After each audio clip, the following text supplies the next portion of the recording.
Hi, I'm Arthur Bryant of Bailey and Glasser now, but I was the staff attorney and then the executive director and then the chairman and then the chairman emeritus of public justice from 1984 to 2019. Its name was Trial Lawyers for Public Justice. I was joining it as the sole staff attorney.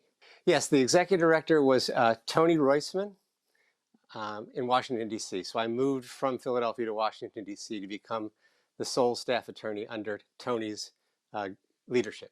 No, my understanding is that there were at least two staff attorneys before me.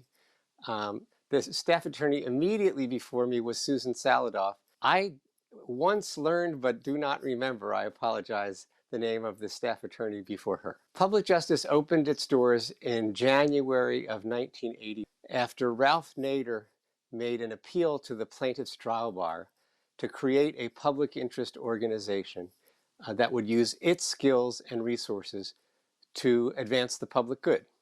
It was originally called Trial Lawyers for Public Justice for that reason. The whole idea was to combine the goals and information of the public interest community with the skills and resources. Hold on. Excuse me. We'll have to try that one again. Sorry, no. What was the question? Public Justice opened its doors on January 31st, 1982, as a result of an appeal from Ralph Nader to the plaintiff's trial bar. In 1980 and in 1981, Ralph made an appeal first at the Michigan Trial Lawyers Association annual convention and then at the Association of Trial Lawyers of America that the plaintiff's bar needed to combine its skills and resources with the goals and information and movement of the public interest community to make the world a better place. The primary funding came from individual trial lawyers paying an initial membership payment of at least $1,000, as well as some foundation grant from the McIntosh Foundation of $275,000 to get the doors open. When I arrived at Public Justice, I was the sole staff attorney. There was, I think, a summer intern. There was a receptionist, an office manager, Tony Roisman, and there was some sort of volunteer, it wasn't clear to me, science advisor, who I mostly met for a few months before he left. Well, the initial years for me were fantastic. I got there. We were in the middle of doing some Clean Water Act citizen suits, the first 25 ever done in the country with the National Resources Defense Council. And most of those 25 had settled. And I'd, of course, never done a Clean Water Act case before, but Tony Roisman said, can you handle the negotiations for settling this case? And I said, what do we want to settle it? And he said, we want them to agree to clean up this polluted water and get at least and pay a penalty of at least $25,000 and get our attorney's fees. And I got them to do all that, but instead pay a penalty of $40,000. So he was very happy with me. Beyond that, I quickly got approached with the first Title IX case in the country against Temple University, it was, for women athletes who were discriminated on the basis of their sex. And I became the lead trial counsel in that. After graduating law school, I had clerked for a federal judge for a year. The first black woman federal judge in the South, her name was Gabrielle McDonald. She was 36 years old, and Jimmy Carter made her a federal judge in Houston, Texas. Her first day in the job was the day before my first day on the job. So it was a wonderful experience of learning to be a judge together. And after 15 months there, I couldn't find a public interest job, which is what I really wanted to do. So I left and joined a private law firm in Philadelphia that represented all the newspapers and magazines in town. It was called Cohn, Savett, Marion, and Graff. I worked there for 4 years, primarily doing First Amendment cases. My very first case, astonishingly, went all the way to the United States Supreme Court, and we won it. But while I was there, I not only did libel defense cases and advising the press, but I did a landmark sex discrimination case in Philadelphia. Because Philadelphia, to my astonishment, I learned in 1982, had a public high school that excluded girls on the grounds that it had a, you're not going to believe this, separate but equal high school for girls. And I was just stunned to hear this. And I said, if you get me a client who wants to do that case, I've only been a lawyer for a year and a half, but if my firm lets me, I'll take that case because I guarantee you the boys' school will not be equal. it will be way better. And that's exactly how it turned out. I tried the case, I won the case, I got girls into Central High School in Philadelphia, which only confirmed to me what I knew since I was 14, which is that I always really just wanted to be a public interest lawyer. Yes. So I joined public justice in 1984 as the sole staff attorney. I actually went to the lawyer I was working with in Philadelphia to tell him I was leaving to take the job. And he said, Arthur, how much more do we have to pay you to get you to stay? And I said, well, the man's name was David Marion. And I said, we're still good friends. And I said, David, you're not understanding. This is a public interest job. I'm taking a 50% pay cut to get this job. And he doesn't blink. He says, how much less can we pay you to get you to stay? And so I started at public justice. And after 3 years, Tony Roisman, the then executive director, came to me. And he said, Arthur, I'm going back into private practice. I'm taking the office manager with me into private practice to be my legal secretary. The woman who does fundraising and communications is going off to graduate school. It's you and the receptionist. Good luck. The board came to me. They offered me the position. And I said, look, I took a 50% pay cut to come here to be a public interest lawyer. I don't want to spend all my time raising money, and I don't know how to run an office. So if you, the board, will take more responsibility for raising funds, and you'll let me hire an office manager who knows how to run the place, then I will become the executive. And they agreed. So in 1987, I became the executive director of a national public interest law firm that consisted of me and the receptionist. And that's how I started as executive director. When I became the executive director in 1987, the business model, to the extent there was a business model, was that trial lawyers for public justice would have membership dues of $1,000 tax deductible. And if you paid that $1,000, you would never be asked for another penny or anything else for that matter. And that we would make all our money off of attorney's fees because all of the private lawyers working on all of our cases would donate all of their attorney's fees to public justice. And that had quickly proved unworkable because no one of the private lawyers was going to front all of the costs of these enormously challenging cases that none of them would take on to make money at that kind of a level. And so the first thing we realized we needed to do after pulling in a consultant who knew about fundraising, because I did not, was create annual membership dues. And a key to the financial success of the organization was creating annual membership dues and other ways to raise money in addition to attorney's fees, because it was a public interest law firm. It was not going to fund itself of attorney's fees. It was going to have to fund itself another way, with the attorney's fees being part of the solution, by no means all of them. So after I became executive director in 1987 and we created annual membership dues, then the challenge was building the organization.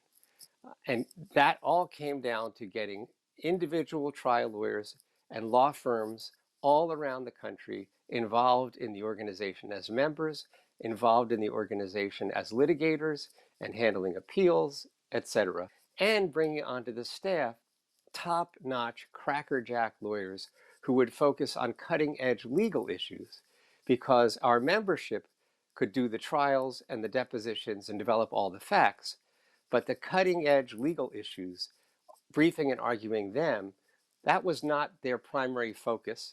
We could bring in lawyers who that was their primary focus and specialty.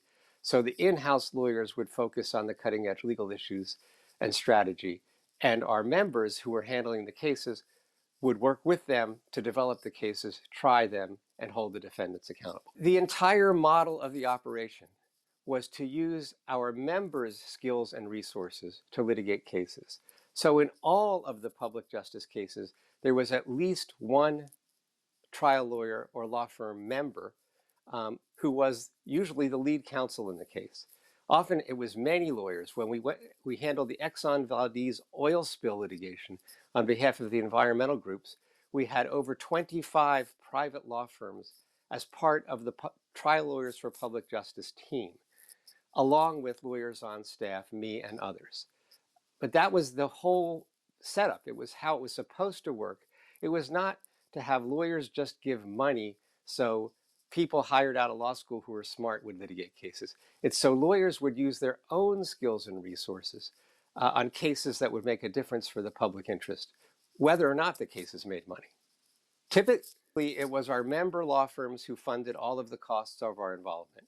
In the Exxon Valdez case, we were able to get the National Wildlife Foundation, if I remember correctly, to contribute enormously to the costs. When you're building a public interest law firm, almost from the beginning, you have to make some key decisions about what kind of an organization you want to build and what you want to take on and how you want to take it on.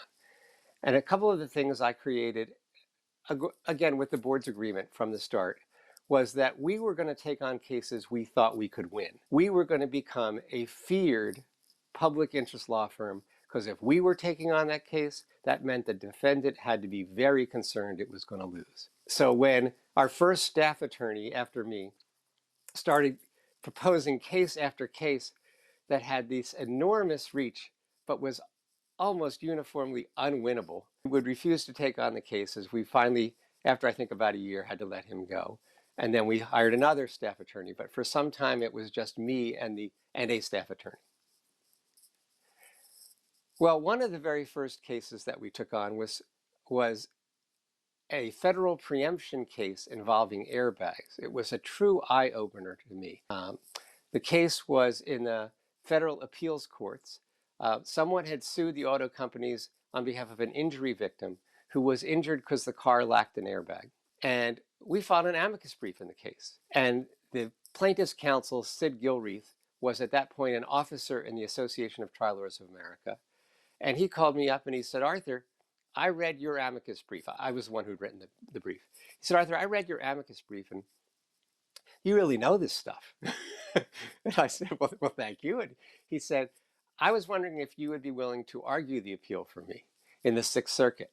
And I said, well, why would you want me to do that? You're the lead counsel. And he said, look, my brief was written by a summer associate. I was in the middle of trial. I don't know this stuff very well. My summer associate's no longer here. You really know this stuff. Will you argue it? And so I took on that appeal. And what it really opened the doors to was understanding there was a key role for the lawyers on staff to specialize in arguing and briefing cutting-edge legal issues that our members' law firms often weren't set up to specialize in, weren't set up to dedicate time to, but we could become expert in and have an impact all across the country. So that case ultimately led to my briefing and arguing that issue of federal preemption in cases involving airbags all around the country, winning it in several state Supreme Courts, ultimately arguing it in the United States Supreme Court.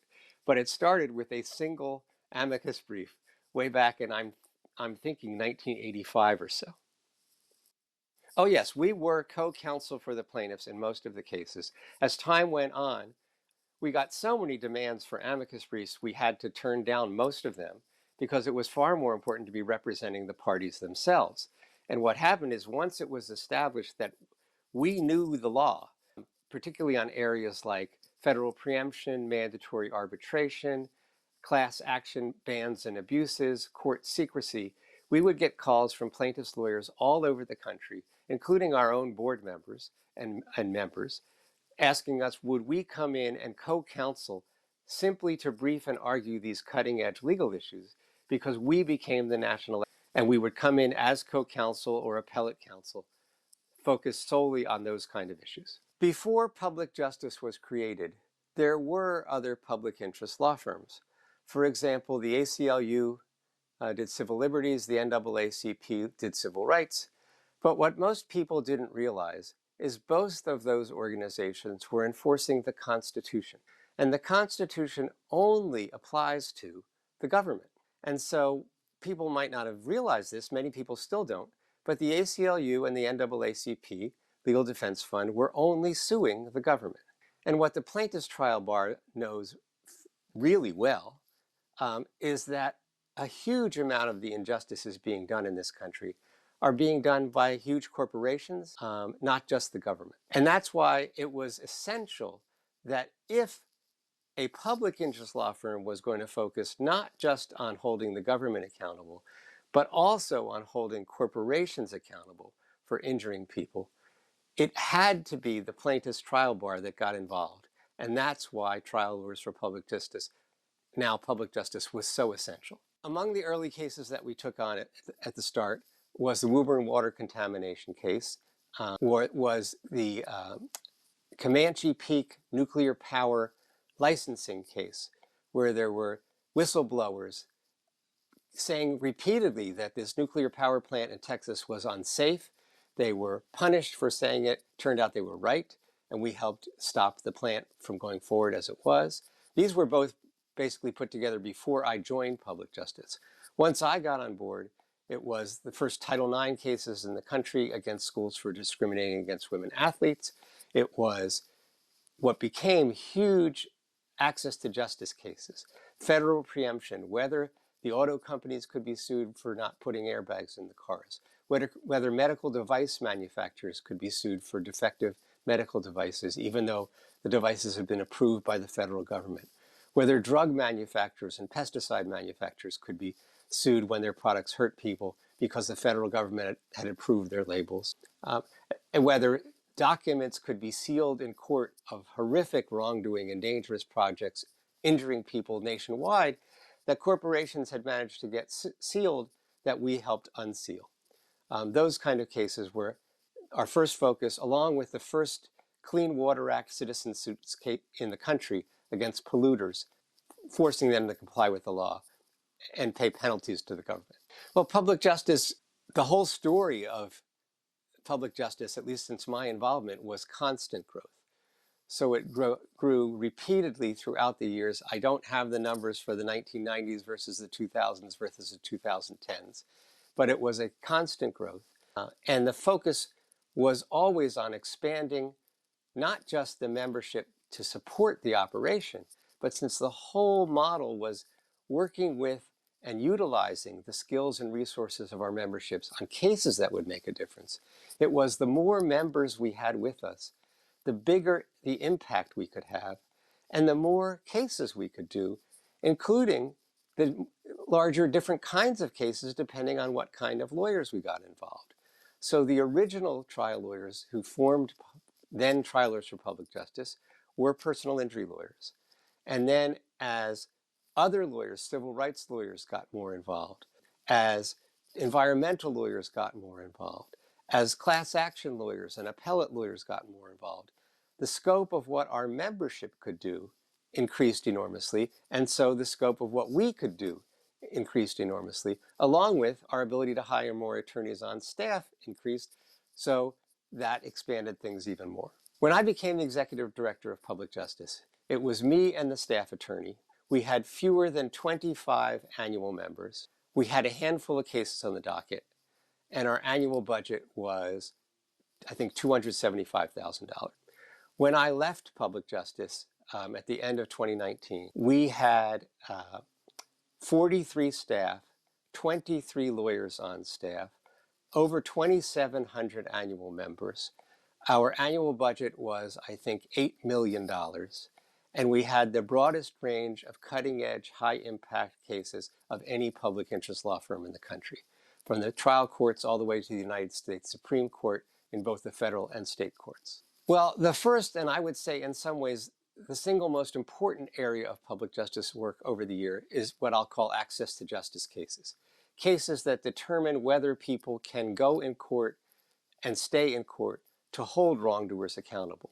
We are in the midst of, and have been for decades, an effort by corporate America and what are called conservatives, but are actually not at all conservative, are radical people who are essentially trying to destroy our civil justice system, trying to shut the courthouse doors to more and more everyday people and government institutions trying to eliminate injured Americans' ability to hold the corporations and government officials hurting them accountable.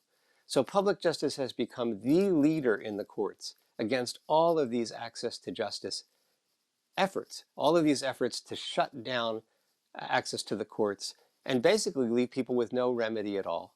So that includes federal preemption, mandatory arbitration, class action bans and abuses, court secrecy, and numerous other efforts that corporate America and the defendants in big cases come up with to try to eliminate the ability of people to sue them in court.